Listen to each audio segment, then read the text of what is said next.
Hey guys, hey guys, I have this profound idea how to save the environment, and it doesn't it goes against the conventional wisdom of society. Here's my idea: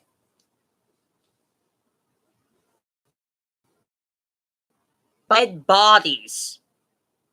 Stop embalming dead bodies. Allow me to explain how this will save the environment. Embalming fluid is made of a chemical called formaldehyde.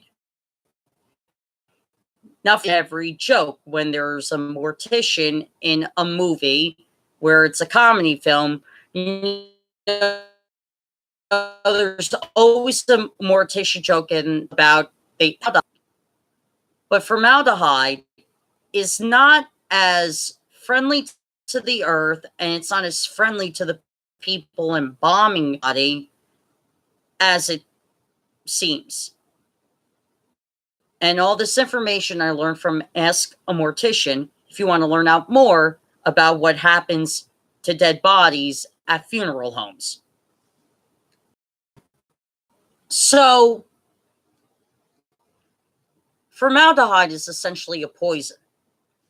And in Northern Ireland of 2015, there was a flood of formaldehyde that got out of corpses and oozed into the soil and waterways of Northern Ireland.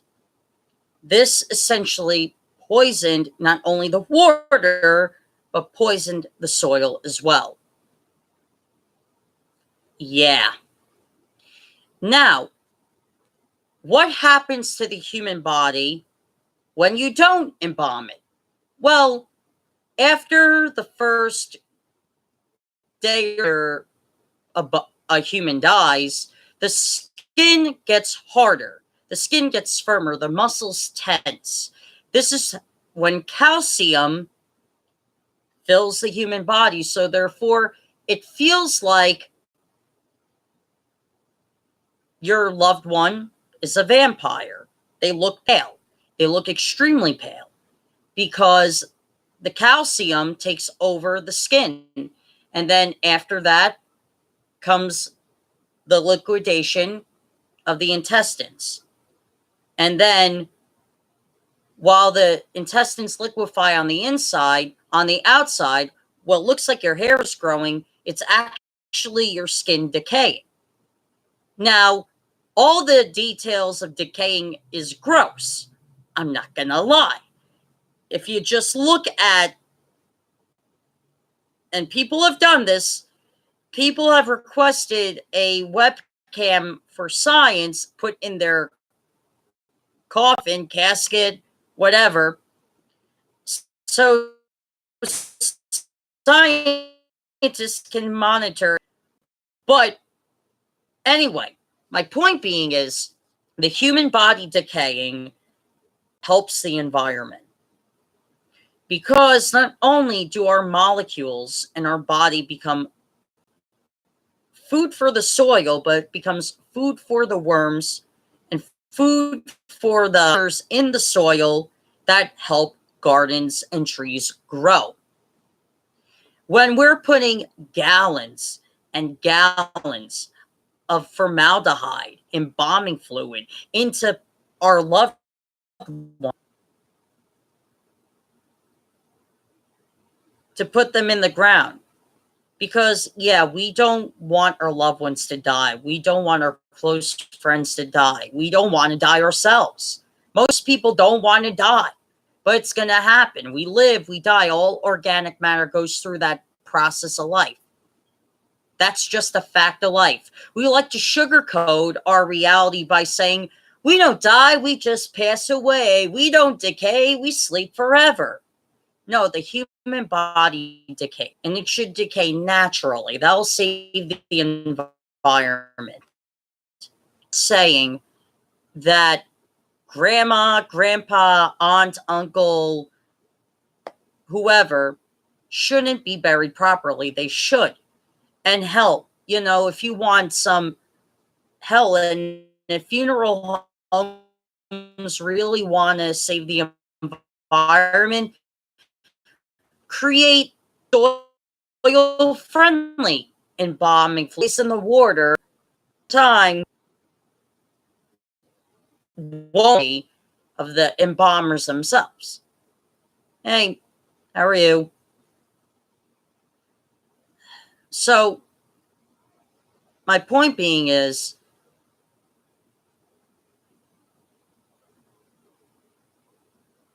what? Am I serious about creating a less toxic embalming fluid for dead bodies? Yeah. Yeah.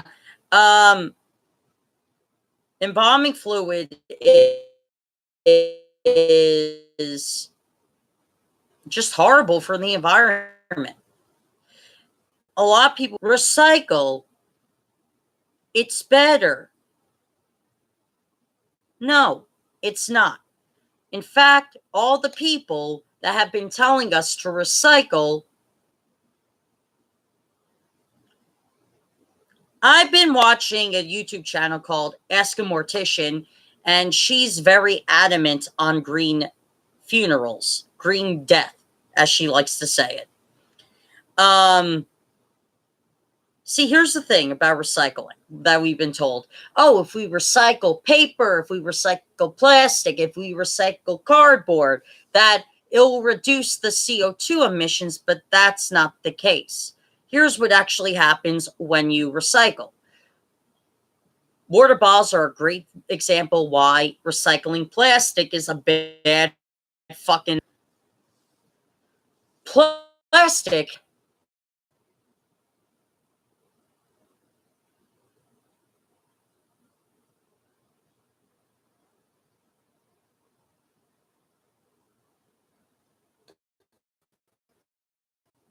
Plastic is made out of a non combustible product. Plastic is meant to last longer than paper, which is an organic product. Paper is made from trees. You burn paper, it disintegrates. It's combustible, and it can.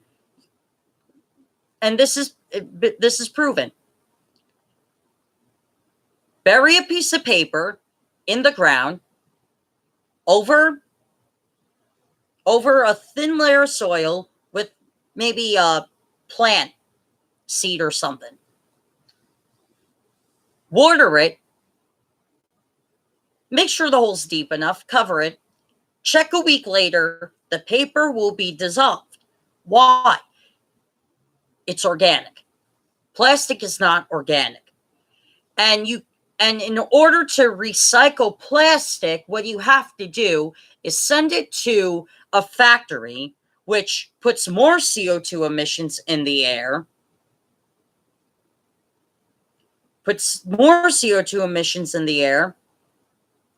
and then the bottles that don't get made into new plastic bottles get thrown in the ocean. A Navyman was once asked by his good friend, "What was your experience like out at sea?" And the response he gave to his friend, who was a she, he said, "The sound of silence." What did he mean by that? Plastic bottles, plastic bags, everywhere. Anything plastic was in this particular ocean. And there were dead birds, dead fish. Why? They tried to eat it. They thought it was food. This is a date. See, this is a scary thing. Hey, oh, in in in you know, I recycle plastic. I'm doing a good thing. You're making shit worse. You're making shit worse for the environment. And in fact, people who say when they recycle are doing a good thing. Here's another thing that a 411 that they don't know. You heard of a garbage landfill, right? Where they just throw trash. It goes to a landfill. You must get thrown it at sea.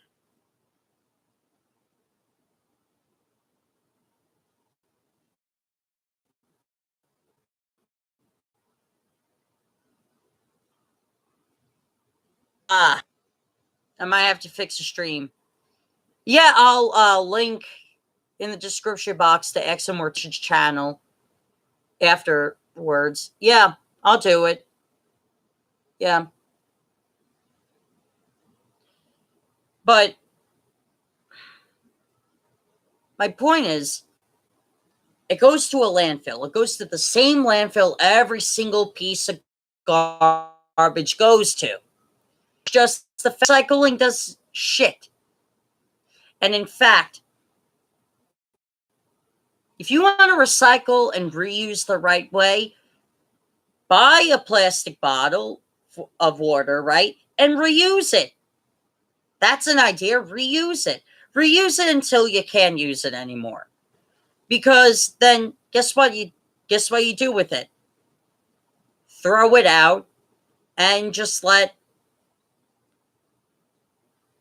the factory do what it does. Because we got to get rid of garbage somehow. Oh, here's a bit of garbage. Separate the stuff that's combustible and not. The combustible stuff will become part of the soil. The non-combustible stuff will have to go through a factory. And you want to get rid of glass, break it up, and find ways of doing art with it. That's something. There are ways we could recycle plastic, newspaper, cardboard, and reuse the environment. And I have a suggestion for car companies. Stop making hybrid. The reason being, it runs on a battery-operated motor and a gas motor. Gas motors and battery are bad for the environment. A regular gasoline car puts CO2 emissions in the air, no doubt, but however, a full gas tank on a car puts a little bit from the exhaust every quarter mile or so. Every quarter mile to a mile, it releases a little bit of gasoline from the emission fuel tank. However,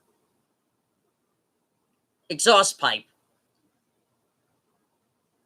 But with a hybrid car, when you start your hybrid car, you're basically operating on battery. Until your battery dies out, meaning not the car battery, but the battery motor dies out, that the battery part that's operating your, instead of gasoline, you switch to gasoline, it releases a shit ton from the exhaust tank.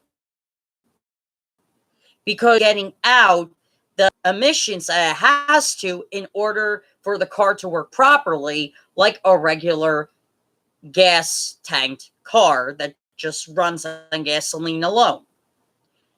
Point being is, hybrid cars are detrimental for the environment. And I know a lot of environmentalists who like to say, I bought myself a Prius. I bought myself a hybrid car. I'm doing good for the environment. No, you aren't. You're doing the opposite of what you claim to be doing.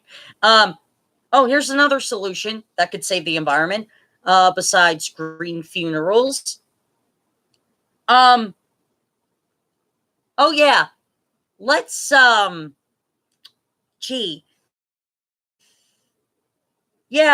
let's stop with the trying to reduce natural CO2 levels in the environment.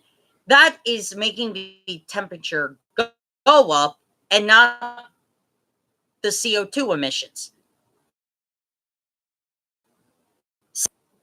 Planet Earth has always heated up and cooled down. Every millions of years, every thousands of years, every billions of years, there's been a time when the Earth got so heated, everything on Earth that existed then went away. And then the Earth cooled down. And then the whole process started over again.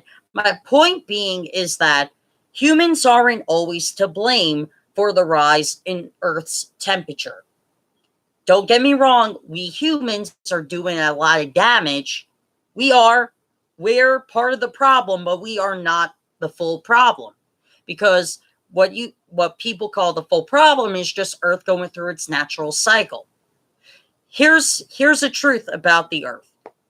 Antarctica was once a tropical island. However, when the continent shifted, when the big peninsula where the dinosaurs roamed shook and there was this giant earthquake on this planet, what happened was Antarctica shifted down below. There was a big rotation, and then it went from tropical to Arctic. It went from warm to cold. So therefore, there was a lot of iceland for penguins and polar bears to survive on. Are penguins going away? No, but are polar bears? Yes. Is that due to us? Due to the Earth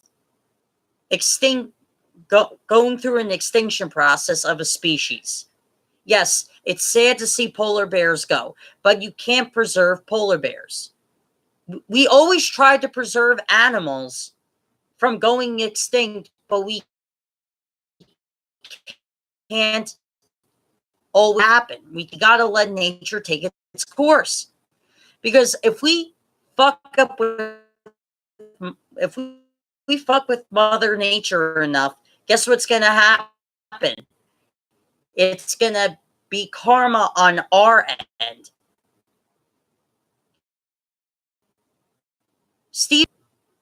Late great Stephen Hawking talked about Brief History of Time, and he's also told in interviews that environmental conservation is a great thing, but we can't interfere with the polar. The more we try to lower unnatural CO2 levels, what we're also doing is affecting the natural CO2 levels. We shouldn't put more CO2 levels into the air that are going to make the air worse. But however, we shouldn't at the same time attack natural CO2 levels that make it possible for us to breathe.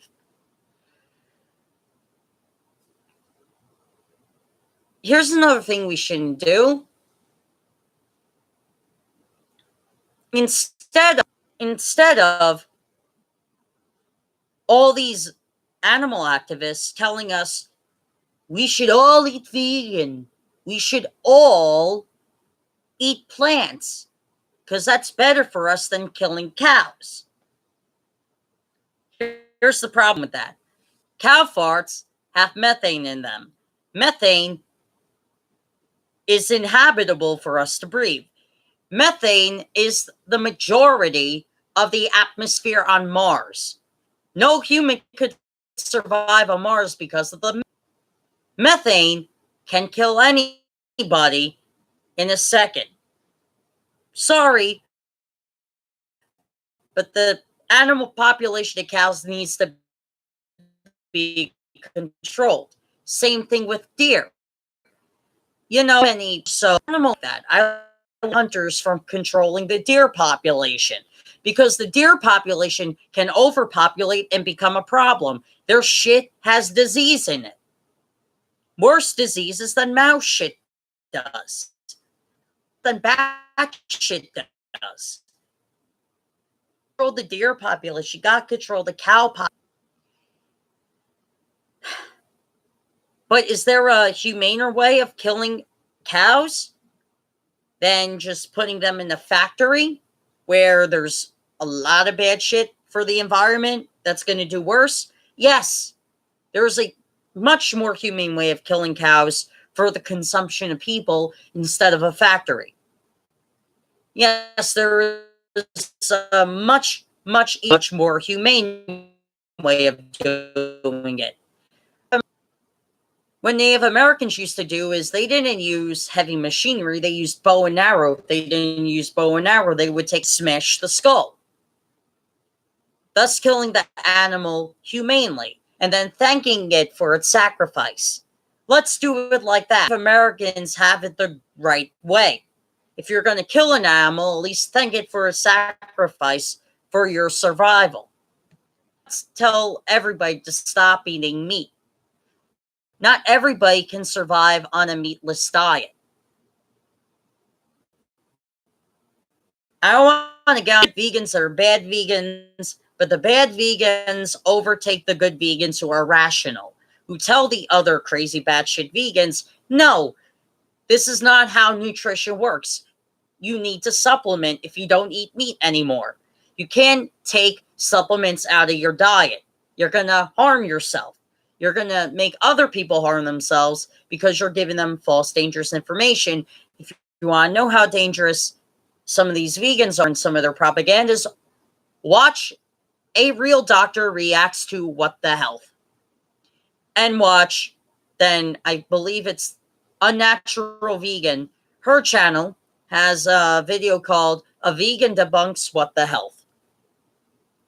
When a vegan and a real doctor can debunk a documentary made by the "you don't need to supplement if you don't eat meat anymore" vegans, there's a problem. That means the rational vegans are a minority while the batshit crazy vegans are probably most likely the majority. But point is, though, the environment. Anything we do affects the environment. So let's review. Stop embalming people with formaldehyde and more green funerals. Let the human body naturally decay the way it's supposed to. That will nourish the soil, what it desperately needs. Stop recycling.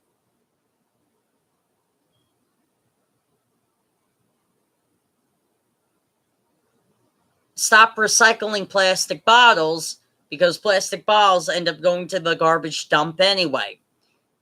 Create compost where the combustible stuff can become a part of the soil and the non-combustible stuff will just stop making hybrid cars. Hybrid cars make a lot of shit worse for the environment. And instead of regular gasoline cars, not that gasoline cars are great, but they're a better alternative to hybrid cars, which do a shit ton worse for the environment. Let's kill animals in a Native American way instead of just slicing them in a big factory which pollutes the environment. It's better to kill animals in a humane way instead of throwing them into a factory where the machinery runs on dangerous pollution chemicals, which are going to go in the air anyway. Oh, one more thing. And this is to the Al Gore type of environmentalist. Stop blaming farmers for global warming. It's not the farmers' fault. The farmers take enough shit from the federal government. Whether the farmers are Republican or Democrat, it doesn't matter what their political leaning is. They get subsidized by the government, meaning they get less of a pay than they deserve because they work their fucking hardest. They work harder than most Americans in general. They work from sunrise to sunset every single day. Most Americans, like you and me, what are type of jobs? Retail stores, working at an office. We're not in fields. We're not hoeing a farm field. We're not picking corn, its roots. We're not slaving in the hot sun from sunrise to sunset every single day, work this hard, are told that they're uneducated, that they're stupid, that they're backwards inbred hillbillies, which is not true. It's an insult to say that. Because these are men and women who can this in the middle of nowhere a age than a school teacher does. That's a problem. Because they work a dangerous, dangerous job. They live in areas where poisonous snakes live, where wolves live, where their cattle are in danger of being killed. And these are farms that don't kill their animals. These are farms that use their animals instead of tractors. Farmers are not the problem. They're use the manure, the cow manure they use, they have to filter it. They pasteurize cow shit before they use it as a fertilizer because they know that cow shit is full of methane. They know that. They have to filter it through like people make milk. They have to pasteurize it in a way so they could get the dangerous gas out of it. Farmers know what they're doing. Farmers are not the problem. It's the farmers who give us the bananas, the oranges, the pineapples, the cantaloupes, the yams, the potatoes that we can see here in America every single day. And these farmers aren't only in the mainland of the United States. They're in Hawaii. They're in Puerto Rico. They're on U.S. territories too, and they're slaving away in the hot sun. And they still get subsidized by the U.S. government. Subsidization is taking away a majority of their pay, which is wrong. And it's not that they live in poverty. They don't. However, farmers taken enough shit already by the federal government. Watch The Grapes of Wrath. You'll understand. During the Great Depression, in order to create jobs for people, the federal government chased a lot of these hardworking men and women and of farmers who lived on these lands for at least 300 years or so because they needed the space to build factories.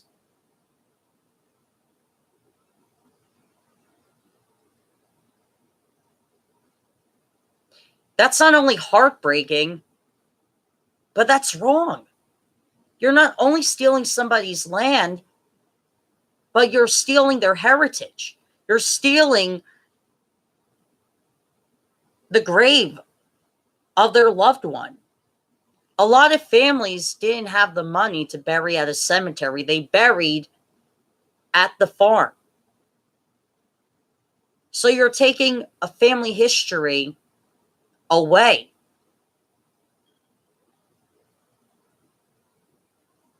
When I watched The Grapes of Wrath, I knew the Dust Bowl was bad for farmers. I knew they had it bad, but I didn't know how bad they had it. And it got worse since the Great Depression. It got worse since the Great Depression. Monsanto bought out a lot of these farms. So therefore, whatever money they make has to go through Monsanto first, determines how much these farmers make. And companies like Monsanto are part of the federal government and subsidize the farmers. It's a system here. And the Republicans and Democratic politicians who say, we care about the farmer, then show it.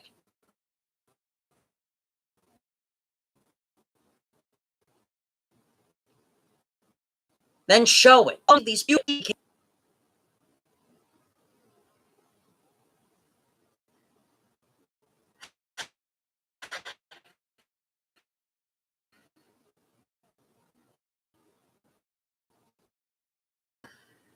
Those are my ideas of how to save the environment.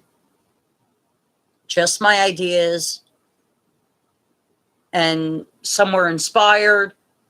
But anyway, those are just some ideas that are going through my head of how to save the environment. And some were inspired. But anyway, those are just some ideas that are going through my head of how to save the environment. Yeah. Anyway, hope you guys enjoy. See you next time.